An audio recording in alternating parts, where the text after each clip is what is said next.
नमस्कार दोस्तों, जीएसटी के अंदर नोटिफिकेशन नंबर 94/2020 इशू की गई 22 दिसंबर 2020 को, जिसमें बेसिकली बहुत बड़े बड़े बदलाव यहां पर किए गए हैं। जी हां, ऐसे बदलाव जो आपकी जीएसटी वर्किंग को काफी ज्यादा जो है परेशान करने वाले हैं। तो यहां पर नोटिफिकेशन नंबर 94/2020 इशू की गई है, जिसके अंदर बेसिकली अगर मैं सबसे पहले बात करूं, जो मेजर बदलाव किया गया है रूल 36 सब रूल 4 के अंदर, जैसा कि आप सबको पता है कि रूल 36 सब रूल 4 के अकॉर्डिंग अभी तक 10% का आईटीसी आपको अलाउ किया जाता था उस क्रेडिट के रिगार्डिंग जो आपका जीएसटीआर 2B में रिफ्लेक्ट नहीं होता था। अब इस 10% को कम करके 5% किया जा रहा है from the first day of January 2021। तो यहां पर सबसे पहले जो चेंज किया गया, the word uploaded at both the places where it occurs the word furnished shall be substituted. अभी तक जीएसटीआर 1 में जो भी इनवॉइसेस अपलोड किए जा रहे थे उसके बेसिस पर आपको इनपुट मिल जाता था, लेकिन अब जीएसटीआर 1 जब सबमिट की जाएगी, फर्निश की जाएगी, तभी आपको इनपुट के लिए एलिजिबिलिटी मिलेगी। उसके अलावा for the words 10% the figure and words 5% shell be substituted. तो अब यहां पर ध्यान रखें कि 10% को अब कम करके 5% कर दिया गया है फ्रॉम द 1 जनवरी 2021। तो 1 जनवरी 2021 के बाद जो भी इनवॉइसेस आपके पोर्टल पर आ रहे हैं, जो भी आपके इनवॉइसेस पोर्टल पर आ रहे हैं, उसका 5% आपको अलाउ किया जाएगा उन इनवॉइसेस के रिगार्डिंग जो आपके पोर्टल पर नहीं आ रहे हैं। तो ये आपको ध्यान रखना है। रूल 36 सब रूल 4 को यहां पर चेंज किया जा रहा है। उसके अलावा जो मेजर बदलाव किया गया है यहां पर रूल 59 आफ्टर सब रूल 4 द फॉलोइंग सब रूल शैल बी इंसर्टेड। एक नया सब रूल इंसर्ट किया जा रहा है रूल 59 के अंदर, जिसके अंदर कहा जा रहा है कि कोई भी व्यक्ति जिसने जीएसटीआर 3B प्रीसीडिंग 2 मंथ्स के लिए फाइल नहीं की है, अब वो जीएसटीआर 1 फाइल नहीं कर पाएगा। सेम वे में अगर जो भी व्यक्ति क्वार्टरली रिटर्न फाइल कर रहा है, तो ऐसे में उसने लास्ट क्वार्टर के लिए रिटर्न फाइल अगर नहीं की है तो वो जीएसटीआर 1 फाइल नहीं कर पाएगा। अभी तक जीएसटीआर 1 फाइल करने पे कोई भी रिस्ट्रिक्शन नहीं थी। जीएसटीआर 3B अगर आपने फाइल नहीं भी की होती थी, आप जीएसटीआर 1 फाइल कर पाते थे, लेकिन अब जो है आप जीएसटीआर 1 फाइल नहीं कर पाएंगे अगर आपने जीएसटीआर 3B फाइल नहीं की है। आगे बढ़ने से पहले जो भी मेंबर्स हमारे नोट्स को, फाइल्स को डाउनलोड करना चाहते हैं, वो Telegram channel all about taxes को ज्वाइन कर सकते हैं। यहां पर आपको डेली अपडेट्स दिए जाते हैं, साथ ही बहुत सारी यूजफुल फाइल आपको दी जाती है जिनको आप डाउनलोड कर सकते हैं। चलिए उसके आगे हम बात करें restrictions on use of amount available in electronic credit ledger. तो एक नया रूल 86B इंसर्ट किया जा रहा है, जिसके अंदर कहा गया है कि कोई भी व्यक्ति जिसकी किसी भी मंथ के अंदर 50 लाख रुपए से ज्यादा की सप्लाई है, टैक्सेबल सप्लाई जो कि अदर देन एग्जम्प्ट सप्लाई और जीरो रेटेड सप्लाई है, और उस सप्लाई के रिगार्डिंग जो उसकी टैक्स लायबिलिटी बनती है, अगर वो डिस्चार्ज कर रहा है, पे कर रहा है थ्रू आईटीसी, और यह जो पे ऑफ है, यह जो डिस्चार्ज है मोर देन 99% है, तो यहां पर वो अलाउ नहीं किया जाएगा। तो यहां पर 99% तक ही आप आईटीसी एडजस्ट कर सकते हैं।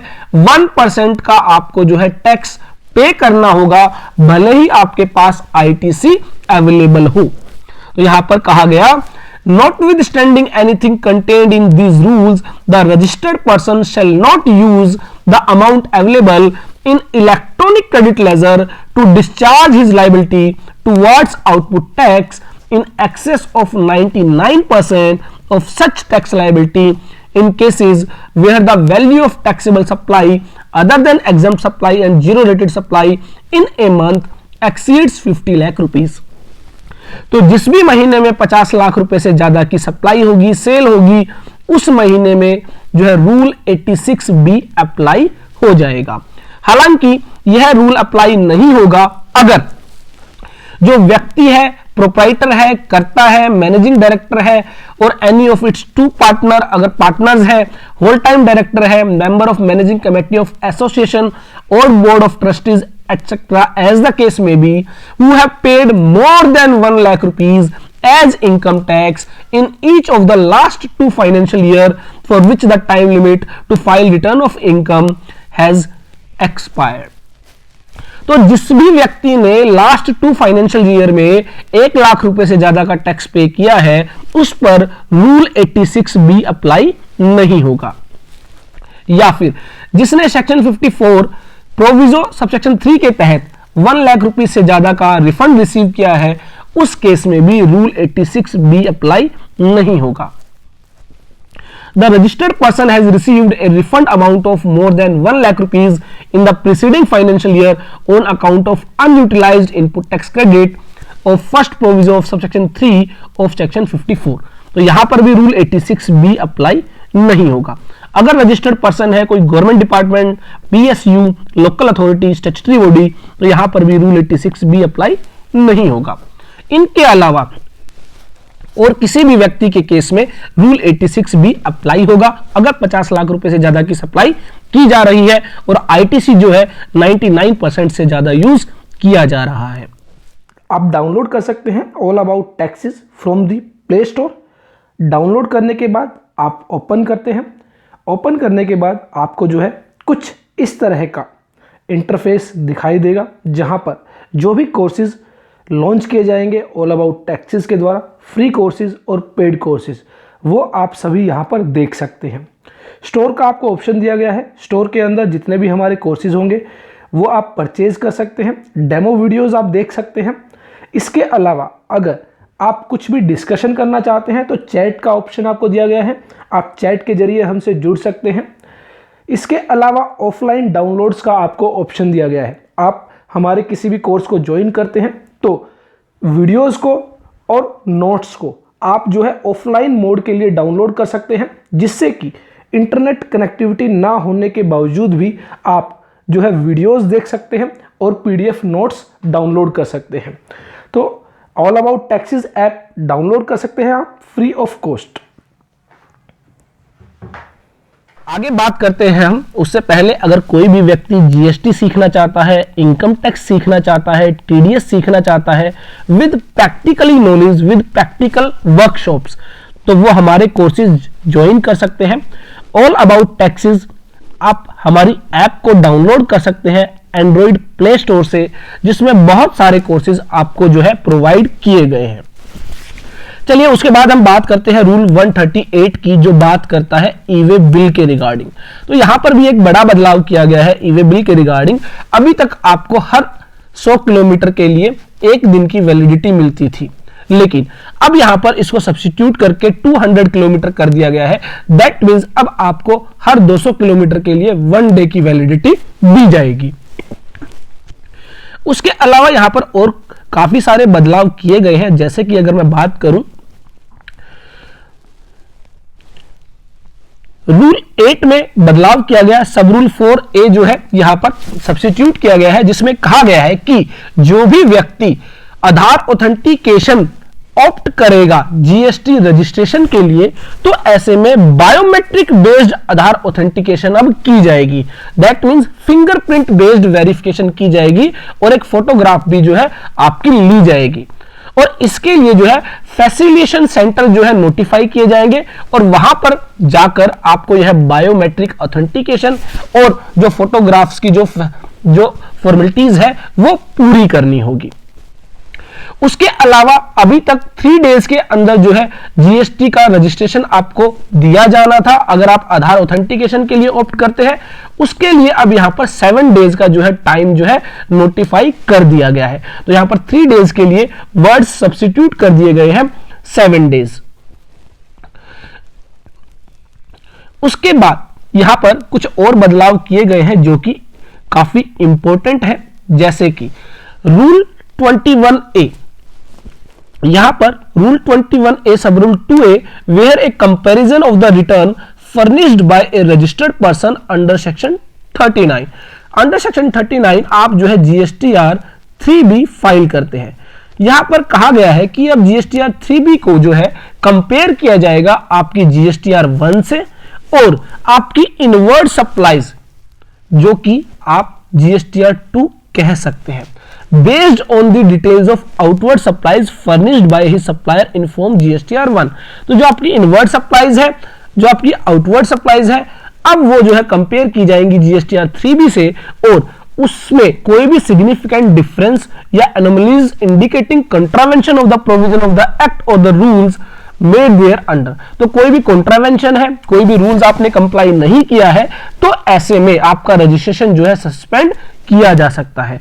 और फॉर्म GST REG 31 के तहत जो है आपको कम्युनिकेट किया जाएगा, आपकी ईमेल एड्रेस पर भी जो है कम्युनिकेट किया जाएगा, और ये जो भी आपने नॉन कंप्लायंसेस है इसके रिगार्डिंग जो है आपको पेनल्टीज बियर करनी पड़ सकती है। तो यहां पर within a period of 30 days as to why this registration shall not be cancel. 30 दिन के अंदर आपको रिप्लाई करना होगा कि आपका रजिस्ट्रेशन कैंसिल क्यों ना किया जाए। तो यहां पर एक और जो है यहां पर प्रोविजन इंसर्ट कर दिया गया है। उसके अलावा यहां पर और काफी सारे बड़े बदलाव किए गए हैं जो हम इस एक वीडियो के अंदर कवर नहीं कर सकते हैं। आई होप जो मेजर बदलाव, जो मेजर चेंजेस है, जो परेशान करने वाले हैं, वो हमने आपके साथ डिस्कस कर लिए हैं। इसके अलावा और काफी सारे बदलाव यहां पर किए जा रहे हैं कि जैसे कि a person other than a person notified under subsection 6D of section 25 fails to undergo authentication of Aadhaar number as specified in sub rule 4A of rule 8 or does not opt for authentication of Aadhaar number, or the proper officer with the approval of an officer authorized by the commissioner not below the rank of assistant commissioner deems it fit to carry out physically verification of the place of business, the notice in form GST REG 3 may be issued not later than 30 days from the date of submission of the application। तो यहाँ पर जो आपकी date of submission of application है, जब आपने registration के लिए अप्लाई किया है, तो अगर आपका आधार ऑथेंटिकेशन फेल हो जाता है तो ऐसे में प्रॉपर ऑफिसर जो है ऑथराइज किया जाएगा बाय द असिस्टेंट कमिश्नर, और फिजिकली वेरिफिकेशन जो है आपके प्लेस ऑफ बिजनेस की कंडक्ट की जाएगी। If the proper officer fails to take any action within a period of 7 days working days from the date of submission of application in a case where the person is not covered under provision to sub rule 1, or within a period of 30 days from the date of submission of the application in case where a person is covered under provision to sub rule 1। तो यहाँ पर 7 days जो है आपके registration के लिए जो है अब नोटिफाई कर दिए गए हैं अगर आप आधार ऑथेंटिकेशन के लिए जाते हैं, और अगर आप आधार ऑथेंटिकेशन के लिए नहीं जाते तो 30 डेज अब जो है नोटिफाई कर दिए गए हैं। For the grant of registration shall be deemed to have been approved. तो ये जो है मेजर बदलाव किए गए हैं जीएसटी के अंदर by the notification number 94/2020। I hope आपको अच्छे से समझ में आया होगा इनके रिगार्डिंग। अगर आपके कोई भी डाउट्स है, कमेंट्स है, तो जरूर टाइप कीजिए। देखते रहिए, लाइक करते रहिए, शेयर करते रहिए हमारे YouTube channel all about taxes को।